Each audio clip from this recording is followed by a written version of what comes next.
In this quick video, I am going to show you how to edit vertical video in Davinci Resolve. If you found this video helpful, then please consider subscribing my channel. So first of all, we need to change our project setting. For that, tap on this settings icon from the bottom right corner.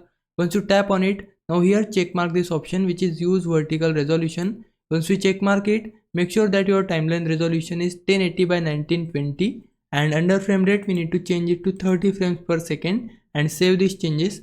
Now if you go to media pool and right click here, then go to import media, or you can press Ctrl I.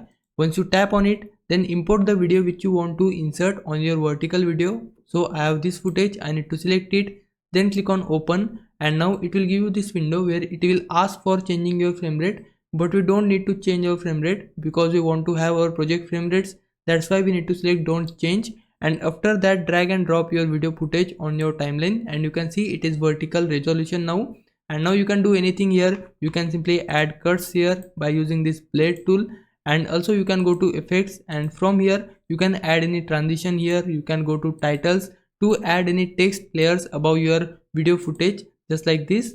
And now to render this vertical video, we need to go to the deliver tab, and here you can give your file name. I have given vertical here. Then go to location path and select your location path, then tap on save, and under video check mark export video and set your format as MP4. So this is MP4, I have selected it, and set your codec as H.264 and check your resolution as timeline resolution, and the same thing goes for frame rate as well, which is timeline frame rate. And under quality we need to set it as restrict to and set your bitrates as 11,000 because this gives perfect quality for vertical videos. And then we need to tap on add to render queue, and you can render your vertical video using Davinci Resolve 19. Now if I was a big help, can you like this video and subscribe my channel. For now, thanks for watching. Bye bye.